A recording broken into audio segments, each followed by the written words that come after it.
Race weekend over and a 1-2 for McLaren, but the big news, really, Tim, the big news is Max Verstappen is staying with Red Bull. And it's not because he doesn't want to stay with Red Bull, because he does, and apparently had already made up his mind, but he's also third going into summer break and guaranteed to be third, so he can't get out of that purported deal. Anyway, let's talk about this. Max, now the king at Mercedes, and I want to King of Red Bull. King of Red Bull. King of Mercedes later, maybe. I don't know if you saw the clip, Nico Rosberg talking to Jos Verstappen. I did. And he said, any thoughts on Christian Horner? And Jos said, I don't have anything to say on that. And Nico came back and said, oh, now you're quiet. And I'm like, man, only Nico Rosberg could get away with that. Tim, I mean, this is the thing that we talked about a couple of weeks ago was this could be now Max's team. He would have unprecedented power at this team as a driver if he stays, and he is staying. Do we know exactly why he's staying? Because we know the flirtation was real. What is it? What was the moment where he said, you know what, I'm going to stay? Yes, the Telegraph that was reporting this. Now, why he would stay, I mean, like you had mentioned, Adam, the out clause in his contract at the moment, he's third in the driver's standings. Apparently, that's not enough for him to trigger his out clause in that said contract. And by the time we get to summer break, it looks like he's going to be still third in the driver's standings because the fourth driver on that list doesn't have enough points to catch up no matter what happens.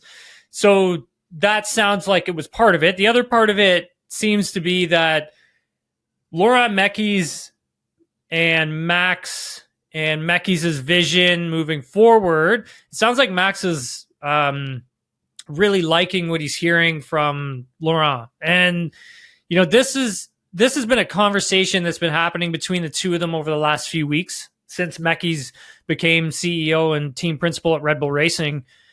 And so for Max, I mean, like, you know, Adam, this is all about performance. So if the performance is going to be there for 2026, then, you know, Max obviously is going to be happy and he's probably going to stick around and see his contract out. However, if the performance isn't there, then this is kind of a show me what you got sort of moment. Right. So he's willing to give him a chance. Yeah, exactly. By the sounds of things. Now, that means Mekies has got his plate full when it comes to the 2026, not only technical regulation, Adam, but also the power unit regulation. So that's if they, Ford and Red Bull, get their first ever powertrain out and it's good, then Max is probably going to be pretty happy. But if it comes out and it's a dog and it's going to take forever to get performance out of that thing, then I honestly don't think he's going to be there for 2027 because it sounds like his exit clauses could be a lot easier to get out of when we get into 2026. The reason I if you're watching the video portion of this show, I just checked my phone for something because I had a note and I wanted to. I thought it was illustrative of the new beginning here at Red Bull. Right, you had 20 years of Christian Horner. He'd never missed a race. Today was the first time Christian Horner was not at the helm of a Red Bull race, which is kind of crazy to think about. No. And Tim, Laurent Mekies mentioned in an interview during, I believe it was either sprint qualifying or qualifying, that Yuki Tsunoda's car had been outfitted with the latest upgrades from the Red Bull factory. Yep. And to do that, they had taken from Max Verstappen's reserves. Mm-hmm. So what we didn't know and what had been happening behind the scenes was they had enough parts for both cars, but they were saving the parts for Max because they knew that they were out of the team championship. And, you know, everybody was talking about Yuki's performance, which today was not great, but he qualified well, mm-hmm. and he did the sprint race well, and he finished 13 today. Still not awesome, but, mm-hmm. you know, it seems like they're going to play more of a team approach here. And I'm just curious to, you know, talking to you and knowing the sport like you do, that seems like a really, first off, a shitty thing to do to Yuki at the first, you know, under Horner. We know Horner wasn't a fan, but I guess now seeing this change, how do you view something like that? I thought it was a good move by Mekies to do that. And then this changeover, Adam, it happened essentially in between sprint qualifying, heading into qualifying. So the team only had like 2 hours to put all of these new components onto the car, man. Like a new floor, for instance. There's other new technical bits that went on as well. So the team really had their work cut out for them, but Yuki also had his work cut out for him as well because he didn't know what he was driving. Like he didn't know what he was getting. So this is like that was a big qualifying from him. And to be only 3/10 away from Max, probably the closest he's been in qualifying this year. I'm pretty confident in saying that. At a track that's extremely, extremely challenging and with a set of new gear on your car that you're not used to. And I thought Yuki did a tremendous job. Now, did that affect what happened in the race? Probably because of the way the car was set up. I mean, you're not doing enough long runs, or you're not doing any long runs at all in new equipment, so you don't know what the tire deg is going to be like with intermediates or without intermediates, even with mediums on. So Yuki was always going to be in a tough spot if it rained, and sure enough, I mean, that's essentially what I went backwards, right? Just no clue what that car was going to do with tire deg. However, it's a positive sign though for the team. It's a positive sign for Yuki, and I think it's a smart move from Mekis. It's just him prioritizing his drivers now, like not just Max, but the second seat as well, showing them that like, hey, the second seat's really important and we have to do something with it. Why would they do it the other way? That's a great question. I mean, obviously it's a question for them, but essentially the way I look at it is that you now have a different mindset that's coming in to your team that wants to do things much differently. So if you look at the way Andrea Stella does something, it's a very technical, analytical approach. If you look at the way Jonathan Wheatley, Andy Cowell, any of those technical engineer minds that are now running teams, that's the way they think, right? They don't think in business. They don't think in marketing. They don't think in sales. They think in engineering, technical, what's going to make the team more competitive? How are we going to get more out of our drivers? And that's because of their nature and their jobs that they were doing before they were running racing teams, right? So I think, Adam, if you look at it that way, you'll get your answer. And if you look at it another way, you'll get another answer. Right. And I was encouraged to see that. That's exciting. And, I was encouraged to see Yuki see some performance this weekend. I know, again, today's race, I don't think went the way he wanted to, but he's a guy that you root for. And it just feels like he's been given the shaft in a way that we didn't even know. Like, I had no idea he wasn't getting Max's parts.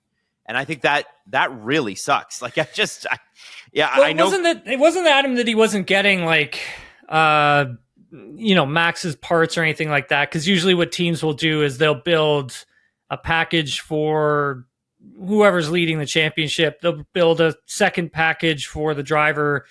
I mean, if they're battling for like a driver's championship, then both drivers need to get the equipment immediately at the same time. However, if one driver is like over exceeding expectations and the other driver is really falling behind, then you do need to prioritize your lead driver in that circumstance and bring them the components as fast as possible. And then if the components are working, then you really have to fast track them for your second driver. And that's kind of the way Red Bull has done things in the past, right? Like this isn't sort of new, but at the same time, I just thought it was a fresher approach on how to deal with all this, where it's like, okay, it looks like our new components are working. Well, let's make sure the second driver gets them so we can have two cars that could potentially score us points. Right. Yeah. It makes a lot of sense. And Max Verstappen's going to need some help. Like, that's the reality of it, right? That's how it's going to go. For sure. Now, McLaren had a very, very interesting race because, Lando qualifies on pole, as you mentioned yesterday on our little, pre-race podcast, post-quali. And obviously Lando and Oscar had to yield the win to Max at the sprint race. But Lando gets pole. It's the worst place, as Oscar said, to get pole. And Oscar sort of made good on that and passed Lando on basically the first straightaway after Eau Rouge. And so, when I looked at that, I thought as a fan, and again, not a race expert, that Lando's placement of his car left him open in an area he didn't need to be open in. Like that didn't need to happen on that lap. Maybe it happens later on, but I feel like had Lando positioned the car just slightly better, Oscar's not getting around at that moment. Exactly. You're 100% right. I think Adam, if he doesn't turn in as early as he does, and I think he's turning in to sort of try to cover off as much of the inside as he could, then I also think that we don't see the pass that does happen down the Kemmel Straight by Oscar Piastri. A couple things with Piastri though. Coming out of the final chicane, he got a good. This is on the restart. He got a really good jump. Like he got shot out of a cannon, which is important because that sort of leads to turn one, which then transcends into the end of Kemmel Straight, which is past Eau Rouge and at the next big braking event. So Lando obviously turning in a little too early, compromises the exit.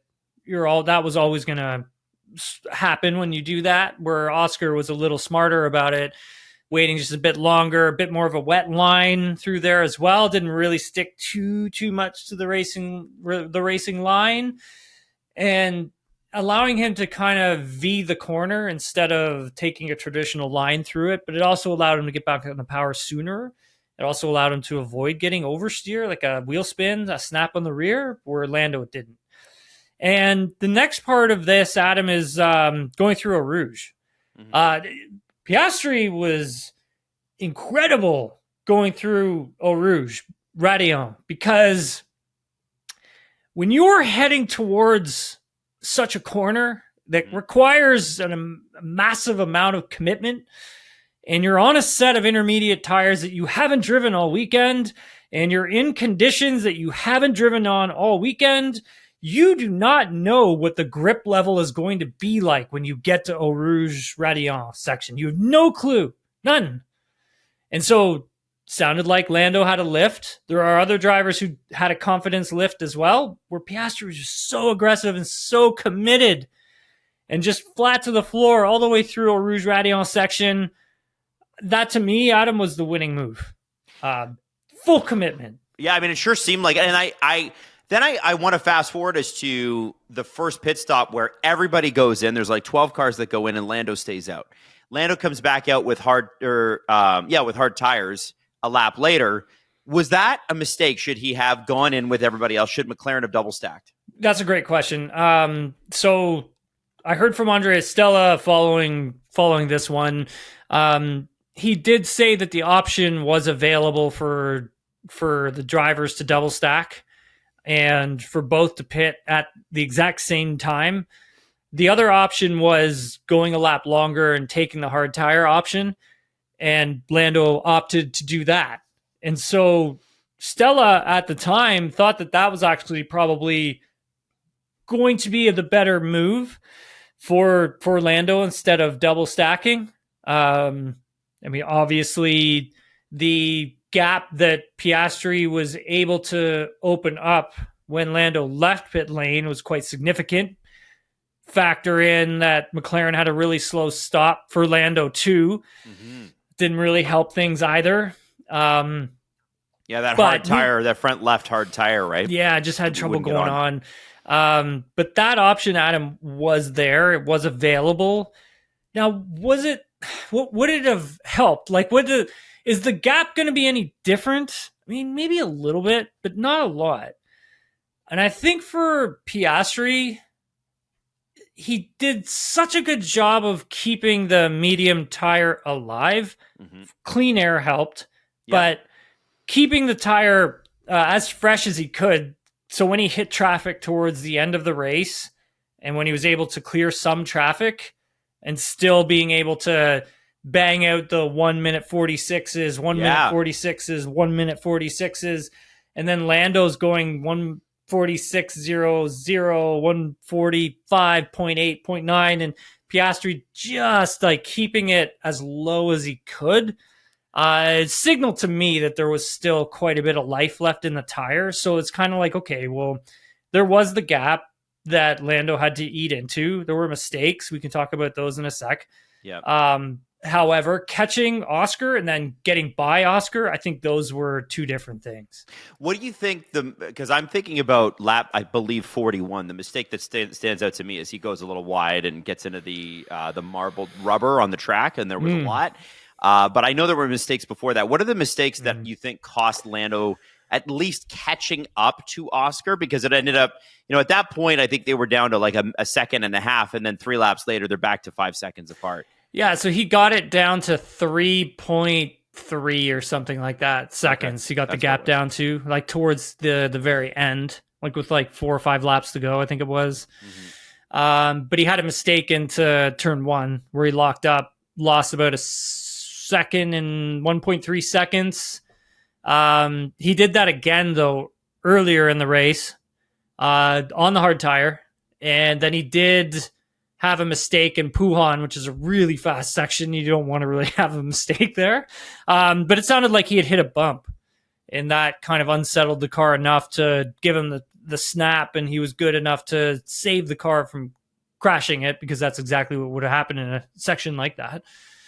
But the mistakes, Adam, like I'm not too hung up on them. I know some people were at the end of the broadcast, because I mean, look, mistakes are mistakes, don't get me wrong. But Piastri also made a mistake in sector 1 at one point on his medium tire stint. That costed him like a second and a half. Then also, when you're pushing these cars to the limit in tricky conditions, it's really easy to like make a small little mistake that just turns into a bigger one because of the dampness that is around the track. And so it's really, really, really easy. The snowball of it all, right? Yeah, 100%. That's exactly what it is. That's a good word. And so I'm not too hung up about it, because I don't think he would have, even if he caught Oscar, I don't think he would have beaten him. I don't think so. I think Oscar did a good enough job keeping the medium alive. He would have had some tire to play with to keep Lando at bay. And he did in the final 2 laps. You could see it. Like he pushed that car and he was gone. I wonder, as you know, this is Oscar's 6th win now. We are 1 race away from the break, and then we'll be going on break as well. A little bit of a breather. Hungarian Grand Prix next weekend. How do you think McLaren view both drivers at this point? I mean, obviously you can't have the conversation until the break, but do you think they're starting to go, we got to put our support behind Oscar, or is there still time for Lando? There's definitely still time for Lando. I mean, we're heading to a track that, he's very strong at. Hungary is a track that I think is going to be McLaren sort of hunting ground. And I think it's going to be another close one between Oscar and Lando. But Lando always does really, really well there. Right. But me talking, so I've spoken with Andrea Stella about this a couple times. Spoke with Zach about it now 2 weeks ago. But they are just going to let the two of them race. They're not going to stop them from racing each other. They just don't want each other. They just don't want them to crash together. That's all. They just don't want that. I think that's a fair ask for sure. Oh, 100%. It was interesting. Someone put a question to Andrea Stella following the race, and it was kind of like the determining factor of who's going to win this championship. And he kind of boiled it down to whoever executes the best is most likely going to win this championship. This is a good way of putting it, where it's like, this isn't all on the team and me. This is on our 2 drivers as well. And we're going to give both drivers the best opportunity to win the driver's title. They have to obviously stay out of each other's way in terms of being respectful, but whoever makes the least amount of mistakes and whoever is the most precise is the one that's going to win the driver's title. That's how close it is. And I hope people understand and can appreciate like what we're seeing, because these are two really good drivers. It's all mental right now, right? That's all it is. God. Yeah. It's all. It's all head stuff now. That's exactly what this is right now, because both drivers are operating at such a high level. There's at one point this weekend, Adam, I really felt that Lando was the faster driver, and he was. And it's like I always said, when Lando like puts everything together, he is so friggin' fast, man. He's so fast. But mistakes are going to happen. It's going to happen for both drivers. Yes. So I speaking of mistakes, I want to talk a little bit about Ferrari's weekend. Lewis Hamilton just seemed to have a disaster after disaster, frustration. Man. And then today, he and Max Verstappen were the two guys going, we should be racing. We should be racing in this wet. And you know what? I don't blame him. He and Max are the two. Well, I guess I put Fernando in there too. For wet drivers, like wet racing drivers, they're amazing. And Lance is actually very good at it too. Go in there too, yeah. And that, I think it helps coming from countries where it rains a lot. Yeah. But I wondered about I want to talk about Charles second. Lewis came up 11 places in this race. He finished seventh. And I'm wondering if he feels good about that or if he's still frustrated. Yeah, Adam, heard from him afterwards. Does seem a little frustrated. He's pretty hard on himself all weekend. These were mistakes that you don't normally see him make, which is that spinoff was crazy, odd, right? Yeah. However, I think the new components that they brought to the car, and we talked about on Thursday's show how important they're going to be, have turned out to really show that they are very important, and they've made a huge step in terms of sort of unlocking the setup potential of the car. Because like I said on Thursday's show, when I talk to people in the paddock, and one of the teams are always like, keep an eye out for Ferrari. Always Ferrari. One of the teams is always Ferrari, man. Okay. That's the team they're always focused on, because they think their car has so much potential. And I think the drivers think that too. For Lewis's race on Sunday, really just a strong drive all around. Really smart strategy, smart driving. Made the overtakes when he needed to. Mm-hmm. Some of them were a little like, oh boy. Oh yeah. So, I like it. That Carlos Sainz one earlier in the race, I'm like, damn, like that was in the wet. That was crazy. It's good stuff, man. Yeah. I think for Lewis, like, I'm not really particularly worried about Hamilton. Like, he's going to get it together, and he'll get this car where it needs to be when he feels that it's in the right performance window, which is what he's searching for. As for Charles Leclerc, if we want to go there next, I do. How about that defense early in the race, holding off Max, making sure he finished fourth? That was the whole race. Yeah, that was incredible. Like, I think for Charles, that was a huge confidence booster for him, the car, and the team. If you take a look at what Leclerc did on Saturday in qualifying, so he lost a little bit of downforce in the car, so he could have a better straight line, a little more straight line speed. For him, it was interesting to note at the end of this race, though, he felt that he didn't go aggressive enough with that setup like he normally would. And instead, he was more thinking about the race on Sunday instead of the qualifying on the Saturday, which is interesting because, Adam, if you take that car and you really trim it out like what Max did for sprint qualifying on Friday, then they probably would have been close to getting pole position with that car because you just trim it right out, right? It probably would have been able to steal pole away from Lando Norris. Wow. But basically during the race, though. Yeah, but that what ends up happening because you don't do that, essentially when it rains, you're giving yourself a better opportunity to fight in the wet for good points, good positions. Remember Silverstone when Max had that epic qualifying and they kept trimming the wing out. And I said to you, like, I don't know how he kept that thing on the track. Like, it was an incredible lap, right? It was amazing. But then in the race, when it rained, he was toast. Yeah. Because there was no downforce left on the car. And so when it got super slick, there was nothing helping the tires grip to the pavement, essentially. There's downforce on the car, essentially, is what that was. And so what Leclerc was kind of going towards was that, but having a better idea of being like, hey, like maybe I shouldn't go too far with that because it could rain on Sunday and I want to make sure that at least I'm in a happy sort of zone.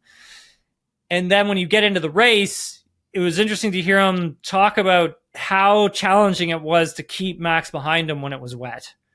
He was just like, yeah, I made one little mistake and that guy's like eating my dinner. So, and that would have been it. There would have been no coming back from that. None. No, absolutely not. And so he's basically just biding his time and hanging on until the dry weather came.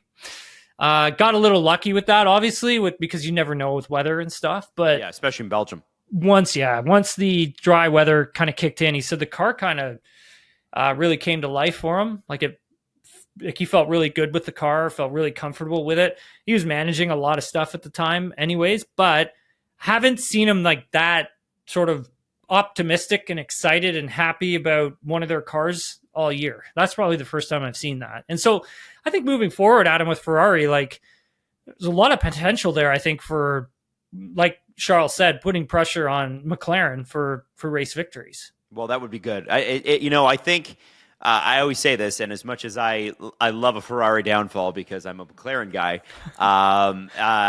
the sport's better when Ferrari's good. Yeah, it is. It just is. Yeah, it's such a popular team, obviously. Yeah, and it's, you know what? It's, if Ferrari are I don't want them to be the plucky underdogs. I want them to be the bad guys.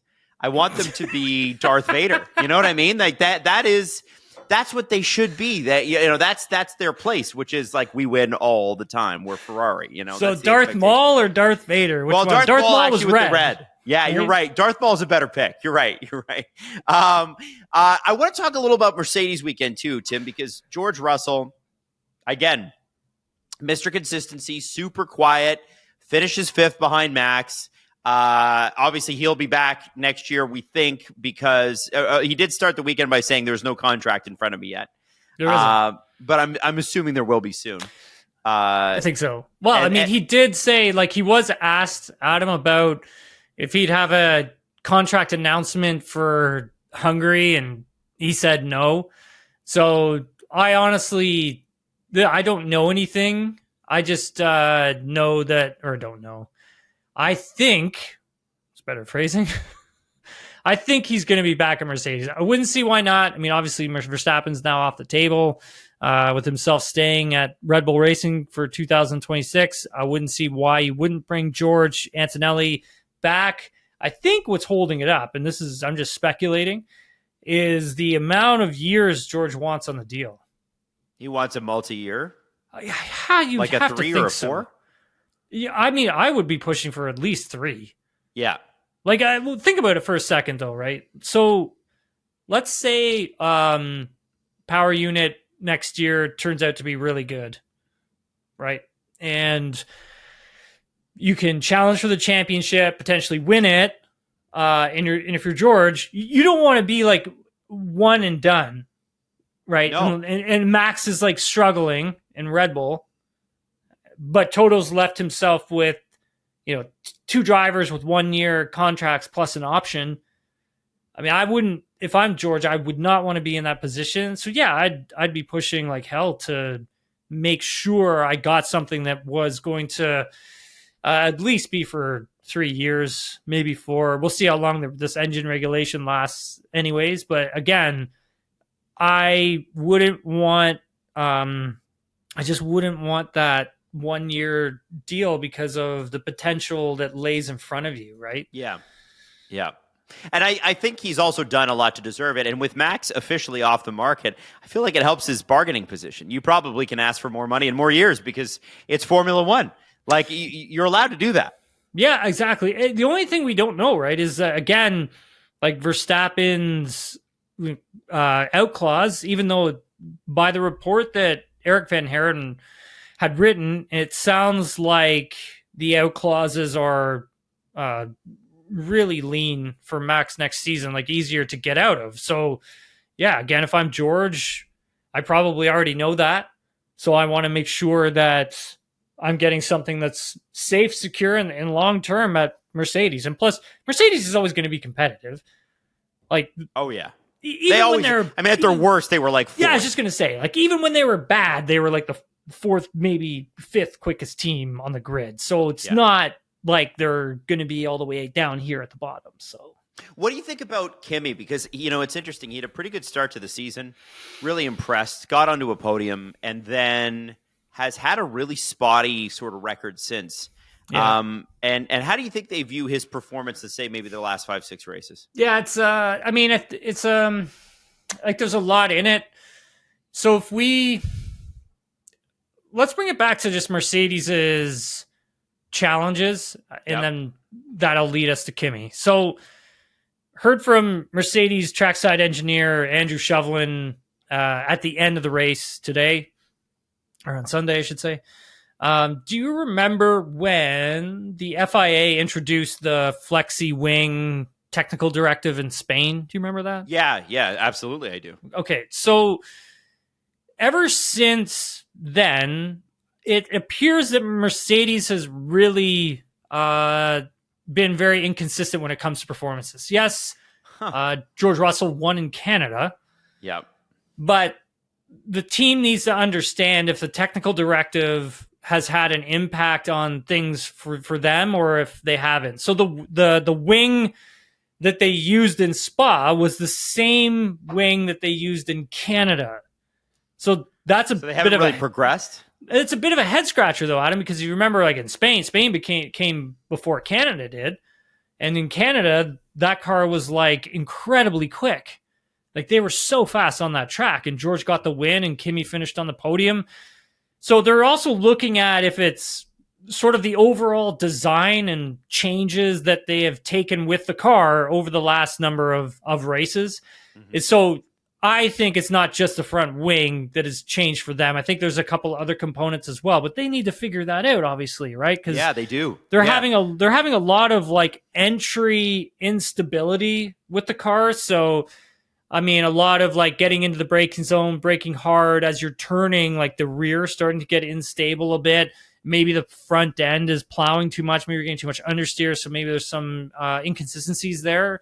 And so Shovlin did explain that, George is leaning on all of his experiences to really lean into the car. So, Russell understanding where he can push the car, where he can't push the car, and having the understanding of like, hey, like I can't do this in this corner or else I'm probably going to have an oversteer moment or go off or whatever. And that's George having all that experience of driving all those poor cars from his past, right? In 2019 with Williams, 2020, 2021. And so when we get to Kimi, a little bit of a different story there because he doesn't have that experience that George does, right? So if you look at, I'm trying to give you an example here. So if we use qualifying. So qualifying for Kimi was terrible. Like he was really bad. But that to me is not all him. The team puts him out there on a setup that is pretty sketchy. It's like something more towards what George is doing. George obviously has that experience, so he knows how to handle it. Mm-hmm. Where with Kimi, you're just basically stealing his confidence away from him. That's and not you're making great. No, and it's not good at all, especially when you're that young and you're on a team like a Mercedes, and so you're not filling the driver with confidence. So then you move to the race, and instead of having Kimi start where he qualified, you pull the car from the grid. You make all these engine changes, but while you're doing that, you're taking the car to Parc Fermé and you're giving him a bigger rear wing, which is going to give him more confidence. And then he comes in at the end of the race and he's like, hey, like I actually didn't have a bad race. I actually felt a lot more confident with the car than I have in the past. And that's because of that bigger rear wing that they're giving him. They're giving him more downforce. The car's going to stick to the track more. It's going to fill you with more confidence. You're not going to like scare the crap out of yourself and lose your confidence with the car. It's going to start coming back to you. So for this driver and this car, when you see rookies or young drivers who come into F1 and they get an easy car to drive, they don't normally have any problems, right? There's no big ups, there's no big downs. It's just consistent. It's like a consistent straight line. And they're learning. With Antonelli, you have a car that was pretty decent. And then all of a sudden it started to go up, it started to go down, it started to go back up again. So as a young driver, you must be thinking, is this me or is this the car? Right. And then you're getting in your own head and there's so much stuff. And then I think Rosberg put it well too. It sounds like he's got like a lot of stuff, going on around him too. It's a lot of better people. if he just keeps things tight knit, focus on the racing. That's going to be important for him moving forward because there is a very talented driver in there, and I think Mercedes knows how to get it out of him. Like I think Mercedes will know what to do with Kimi moving forward, but I think they need to figure out their car first. Okay, and I'm sure that they can. Yes, and I'm sure that the one thing with Mercedes, you never really worry about their engineering; they're going to be okay. Yeah. And also, I think next year will be a lot easier for them. Probably just this set of regulations was just not their set, right? Like it really has taken them forever to get back to this. Their power unit's going to be very interesting because if their power unit's really good next year, it's not just going to be them that are good. It's going to be McLaren that's good too. Oh yeah. And also probably Alpine, Williams. Like Williams has been so locked in on 2026, Adam. Like so locked in. And speaking of Williams, I mean Alex Albon P6 today, he was great. Just to touch on him real quick. I mean, lost that duel with George Russell. But he managed to hold off Lewis as well. Because he plays great defense, that Alex Albon. He knows how to park the bus, man. He does know how to park the bus. That's a good one, dude. I think for Alex, he struggled a bit in the wet, but I think that has to do with him running that lower downforce setting for qualifying, so he's able to qualify so high. I mean, obviously that, and he's extremely skilled. But once it dried out, I think the race started to really come back to them a bit more. Fourth top 6 finish this season for Albon. So that's amazing. He's been great. That's got to be the most in like 15 years for those guys. Like that's crazy. He's been so good. I mean, it's been interesting. As soon as Carlos Sainz shows up to the team, it's just like Alex just sort of went to another level, and Carlos, I think, is still like he's having these up and down moments as well with the car. Had a brutal, for Carlos, I felt bad for him. He had a brutal stop for slick tires. He lost like a ton of positions because of it. It was tough for him to recover from the bad stop as well. But it was, again, like he started, like for Sainz, he started the weekend off kind of pretty positive. And then once Saturday qualifying hit, and I heard from him, it really sounded like the car just went in a totally different direction on him. So whatever is there, they've got to probably sort whatever happened there, sort it out as fast as possible. But circling back to 2026, this is what Williams has been gearing up for, and same with the likes of Mercedes. So yeah, Adam, I think if you're running a Mercedes power unit next year, I think you're probably going to be pretty good.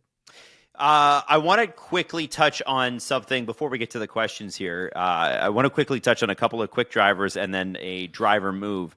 It was interesting to see Gabriel Bortoleto say, can you get Nico Hülkenberg out of the way so I can attack Liam Lawson? Yeah. Great to see that confidence coming through, and amazing at certain points of the race. It didn't end up this way, but at certain points of the race, you have 2 Sauber cars in the top 10.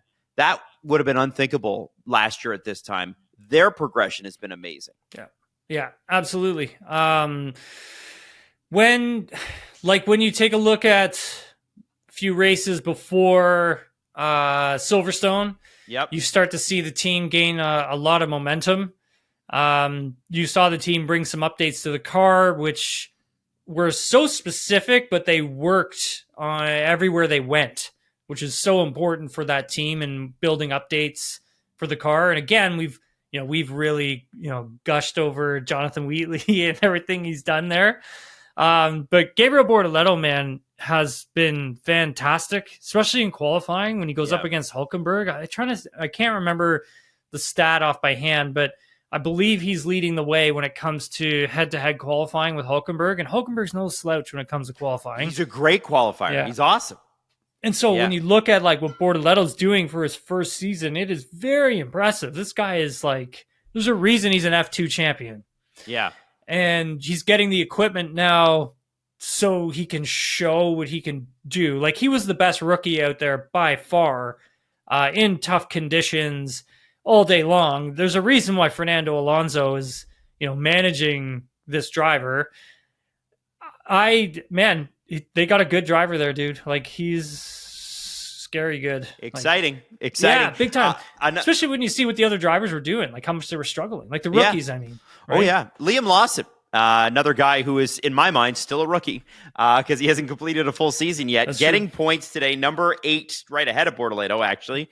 Isaac Hadjar has really carried what Racing Bulls has been this year. Yeah. Lawson lost his confidence. We all know why. But you've been seeing him kind of pick up the pace the last few races, and you feel like he's starting to get the mojo that he had last year. If Lawson, I know Hadjar had a bad race, but if Lawson and Hadjar can put it together in the same race, we might start to regularly see Racing Bulls in the top 10, both of them. Mm-hmm. Definitely. I mean, Hadjar was pretty disappointed with where he had qualified. Yeah. At the end of Saturday's quali. I can see why. I mean, there was a little bit left on the table for him. I think he sort of knew that, was a little frustrated by it. However, I still thought it was very, very impressive. But I mean, obviously, Hadjar's race did not go the way that he wanted it to at all. Like, I felt bad for the guy.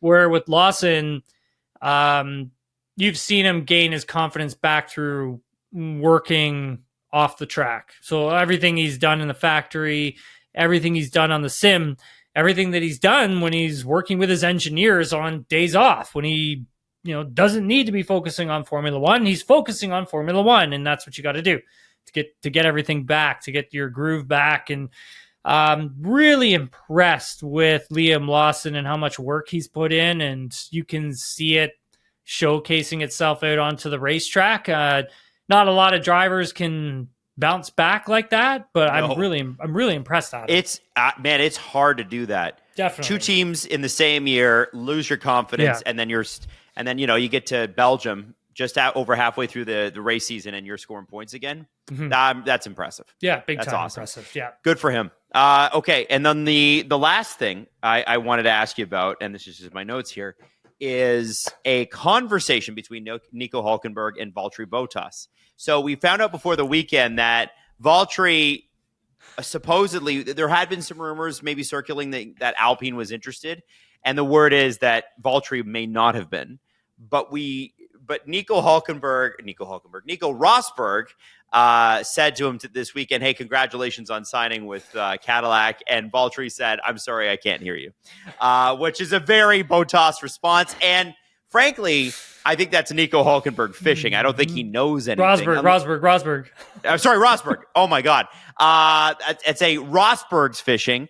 But Tim, do you get the sense that they might actually be close here? What can I say? So here's the thing, Adam. I mean, it's something we've always talked about on this podcast. I've always said it. Cadillac should sign Valtteri Bottas. I think I've been saying it since last year. Yep. That being said, they're definitely having conversations. I can tell you that. Graham Loudon has spoken with Valtteri as well. Now, do they have a deal signed just yet? I mean, from my understanding, no, nothing is signed yet. Could there be in the future? I mean, I don't see why not. I think that would be a fantastic signing for Cadillac. That would be a driver you definitely want on your team simply because of his knowledge, teams that he's driven for, things that he can bring to your team that he's learned from like Mercedes. He's won with Mercedes. He's won in like a championship winning team. So he's been a part of Constructors Championship wins. So, I mean, this is a guy you definitely want as one of your drivers. Cannot stress that enough. This is a big fish that's out on the market right now. And it doesn't surprise me that he would turn down the likes of an Alpine. That does not surprise me one bit, because for him, if you see a better opportunity at a team like Cadillac that's really investing, is going to take it seriously, is it going to take them time? Yes. Then why wouldn't you do that? Why wouldn't you give them the rest of your career that you do have left in you? Give it to them for sure. That makes total sense to me, and I would love to see Valtteri back on the grid. Oh, me too. I also friend think of the show, Valtteri Bottas. That's right. That's right. I also think he's more marketable than people, I think, when he was at Mercedes realized. You look at the stuff in Australia with Uber. Yeah. I think American audiences could really love this guy more than they already do, right? Yeah, I think so. Like wider American public, you know? I mean, it just makes sense, right? If you're trying to, you've got Cadillac as a brand that's involved in F1. You've got someone who has a great personality, is willing to, do all that. He's got a great sense of humor, willing to do all these things. I mean, why wouldn't you? Yeah, why wouldn't you want him, back on your, on your team? Not back. 100%. 100%. So, Tim, let's get to some questions here. Michael says, did McLaren hurt Norris's race by not double stacking? Now, we did talk about this, but he says, surely Norris could have slowed a few seconds and it would have kept him closer. Also, shouldn't the FIA release a statement explaining the decision to delay the start? Was it a red flag after 10 or so laps? Was it to avoid a red flag after 10 or so laps? So, more on the second part of that question, less on the first part. Yeah. We've sort of already answered the first part. Yeah. But the second part about the FIA and Definitely. that was a conversation piece. Even Max Verstappen mentioned it afterwards. Yeah. I mean, well, we heard Max on the radio during the formation. Well, I guess, yeah, that was the formation lap. Essentially got canceled, but it didn't. Whatever. Yes. Anyways, we heard him on the radio complaining why weren't they just circulating to clear up the track, which actually I do not disagree with Max on that. Even if they are behind the safety car, but there were more rain, like heavier rain elements coming. So it didn't really make a lot of sense to keep the cars out there running if there was only going to be heavier rain coming down anyways. Yeah. And so why would you do that, right? You wait for the storm cell to come through, pass, send them out. That's what they did. There was also, Adam, though, drivers meeting. And in that drivers meeting, there was a huge discussion about safety in the wet. And when are they throwing the green flags on these wet weather restarts? A lot of it, conversation piggybacked off of where we left off with Silverstone. Yep. When we saw what happened there with Piastri, safety car got that 10-second penalty for erratic braking on the Hangar Straight. A big part of what happened in Spa was the FIA being cautious, letting them race because of the likes of Eau Rouge, Radeon, and the spray. Because the spray is just so aggressive that, I mean, if you're at the front, it's different when you're at the front. Like if you're Max, was he was P4. The spray isn't that bad. But when you're back in like P15, can't see anything. You can't see anything. And so like I've been in that position where I've been like, P12, P13, and it's just dumping it down, and you literally cannot, it's just a wall of like spray. And you're using the side of the racetrack and the walls to judge where you are on the track. Right.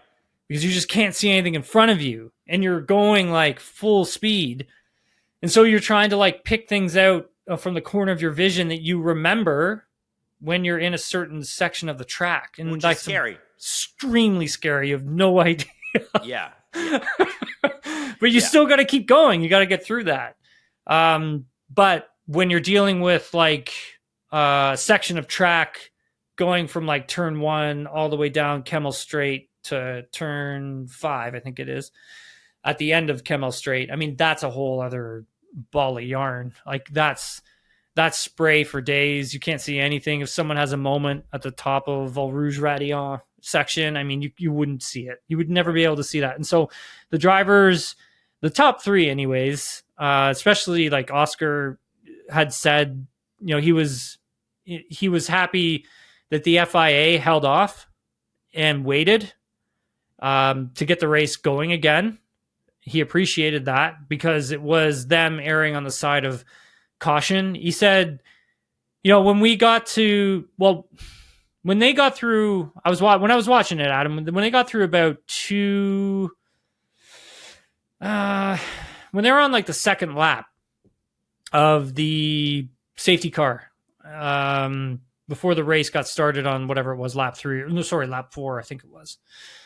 I was like, okay, well, it's starting to dry and the spray's not too bad. So I think by lap 3, they could go. And then the safety car went by again. And I was like, oh, wow, I can't believe they didn't, turn the lights off and on the safety car and get going again. And then when I heard Oscar saying, like, he appreciated the fact that he's like, yeah, they probably could have turned the lights off on lap 3 and we could have got going. But he was appreciative of the fact that they actually decided to go one more. And just instead. really clear it. F1 cars, they said on the broadcast, they're good at clearing water. They are. It's true. But I think for the drivers, just at this particular track, some of them were happy to see that the FIA erred on the side of caution, even though if it was a little too cautious. I mean, if you're a driver in that situation, you're not going to be too upset about that. I mean, obviously, like Max was, he wanted to get going. Sure. Well, there would have been opportunity there for him. I'm sure of it. However, I mean, you do have to look at these guys' safety as well. And they made it through the race with not a single car retired, Tim. Yeah, it's true. Good point. So, very good point. I mean, I would think the FIA views that as a good thing. Yeah, for sure. I mean, like, they have done I think, like, the FIA has done a really great job of, like, communicating in these situations this year and last year as well. Like, their comms and everything to us as the journalists, they've really done a great job. Like, I'm in like a group, like a chat group with them, and they communicate to us. Like, there's a number of us that are in it, and they do a great job of, like, quickly communicating with us, like, what exactly is going on, why it's happening, and giving us, like, deadline times for things to get started before the public knows. So I think for the FIA in this situation, I think they also did the right thing of waiting.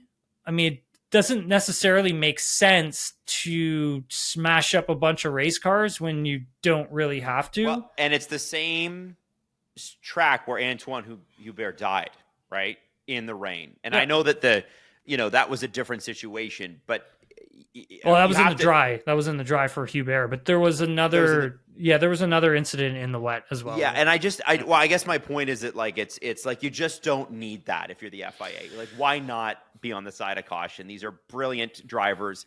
Of course they're competitive. Of course, back in the day, in my day, we used to race in the rain. Yes, but like at a certain point, I think we got to call it what it is. Let's keep these guys alive.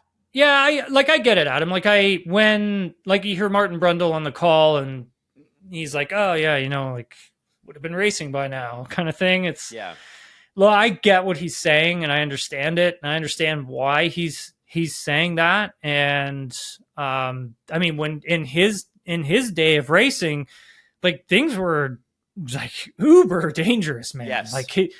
He raced in an era. I mean, the guys before him raced in an era, and the guys before him raced in an era. And so it's like you see all these safety measures that have gone on through the decades, and what the racing community has learned and implemented in terms of safety. This is just another one of those safety elements that has been implemented into the sport. And look, I get it for people like maybe sitting at home on their couch, watching this, and some people may not understand like why aren't they racing, and some people may understand why they're not. And so I think, Adam, if you're the driver and you're being in that moment and you're like P15, I probably would have been like, I'm okay with this. I would have been like, I'm okay with this, but I will go and race, and whatever happens, and I'm going to be aggressive and push. But if you want to put it off for, for a little while longer, I'm also good with that as well. I won't hate it. I wouldn't be upset about it, but I mean, whatever. Like, I've been in a number of these situations where, like, we've gone racing and you couldn't see a damn thing. So. Well, back in my day, we used to do it anyway. Sorry, I always laugh. Yeah, for sure.